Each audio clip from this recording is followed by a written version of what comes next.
East में तनाव एक बार फिर चरम पर है। ईरान के सबसे सुरक्षित और संवेदनशील माने जाने वाले नतांज परमाणु केंद्र पर हमला। अमेरिका इजराइल ने मिलकर इस साइट पर जबरदस्त बमबारी की। पश्चिम एशिया में छिड़ी जंग अब धीरे धीरे और भी खतरनाक मोड़ ले रही है। अब अमेरिका और इजराइल की ओर से ईरान के सबसे अहम माने जाने वाले नतांज परमाणु केंद्र पर बड़ा हमला किया गया है। ईरान की आधिकारिक समाचार एजेंसी मिजान ने बताया है कि अमेरिका और इजराइल ने मिलकर यहां जबरदस्त बमबारी की। हालांकि दावा किया जा रहा है कि इस अटैक में किसी भी तरह के रेडिएशन या रिसाव की कोई खबर नहीं है। इस युद्ध के कारण वैश्विक अर्थव्यवस्था में अब उथल पुथल मच चुकी है और खास तौर से नतांज परमाणु केंद्र पर हमला पूरे दुनिया की धड़कनें बढ़ा रहा है। खाड़ी देशों की जंग में गैस प्लांट, तेल रिफाइनरी और सैन्य ठिकानों को निशाना बनाए जाने के साथ ही अब यूएस इजराइल ने ईरान के नतांज न्यूक्लियर सेंटर पर भी हमला कर दिया है। भारी बमबारी से पूरा क्षेत्र दहल उठा है। इस्लामिक रिपब्लिक के एटॉमिक एनर्जी ऑर्गेनाइजेशन ने दावा किया है कि अमेरिका और इजराइल ने ईरान के नतांज न्यूक्लियर फैसिलिटी पर सुबह भीषण हमला करके नतांज एनरिचमेंट कॉम्प्लेक्स को निशाना बनाया। इस हमले का मुख्य निशाना नतांज परमाणु केंद्र बना, जिसे ईरानी परमाणु कार्यक्रम का दिल माना जाता है। इसके अलावा बुशहर प्लांट के पास भी बम गिरने की खबरें सामने आई। ईरान की एटॉमिक एनर्जी ऑर्गेनाइजेशन की तरफ से कहा गया है कि तड़के सुबह ईरान के सेंटर पर स्थित नतांज परमाणु केंद्र पर हमला हुआ है। ईरानी मीडिया ने जारी बयान में बताया है कि जांच में पता चला है कि केंद्र से रेडियो एक्टिव पदार्थ का कोई रिसाव नहीं हुआ है। आसपास के इलाके के लोगों को फिलहाल कोई खतरा नहीं है। इजराइल की ओर से जारी सैटेलाइट तस्वीरों को लेकर उठ रहे सवालों के बीच ये बयान आया है।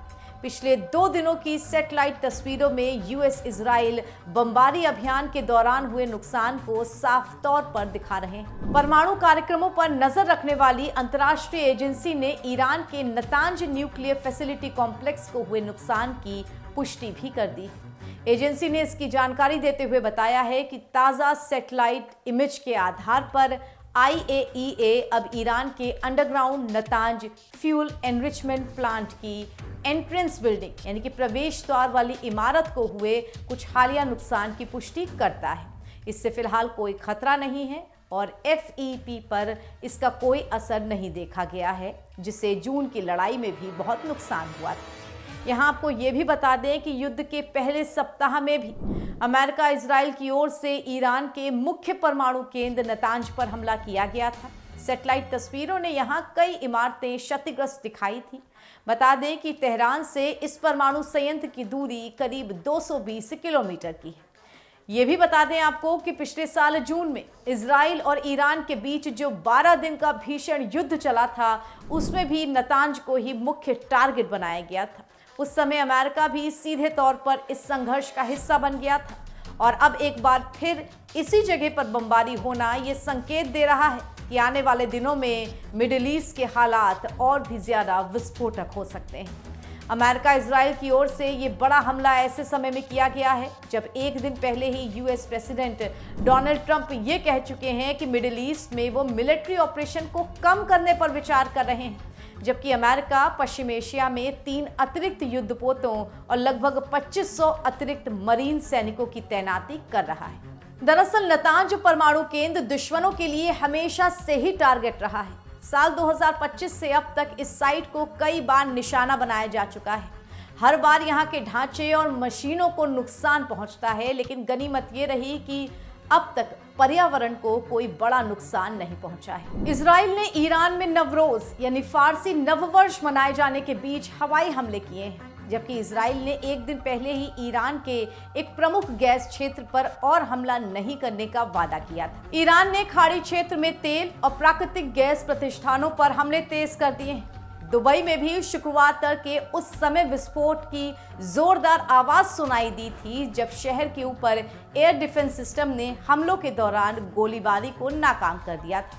ईरान के साउथ पार्स गैस क्षेत्र पर इजराइल ने हमले के जवाब में ईरान ने भी कार्रवाई की थी, जिसके बाद इजराइल के प्रधानमंत्री बेंजामिन नेतन्याहू ने कहा था कि अमेरिका के राष्ट्रपति डोनाल्ड ट्रंप के अनुरोध पर इजराइल गैस क्षेत्र पर फिलहाल कोई हमला नहीं करेगा। अमेरिका और इजराइल के 28 फरवरी को युद्ध शुरू किए जाने के बाद ईरान के कई शीर्ष नेता हवाई हमलों में मारे गए हैं और कहा जा रहा है कि देश की सैन्य क्षमताएं कमजोर हो रही हैं। मगर दूसरी तरफ ईरान लगातार मैदान में डटा हुआ है और इजराइल और अमेरिका की तरफ से किए जा रहे हमलों का मुंहतोड़ जवाब भी दे रहा है। फिलहाल पूरी दुनिया यही चाहती है कि जल्द से जल्द ये हमले शांत हों। देखते हैं कि युद्ध में नरमी कब आती है। हमारी इस खबर में फिलहाल इतना ही। आपको हमारा ये एक्सप्लेनर कैसा लगा, अपने कमेंट करके हमें ज़रूर बताइए।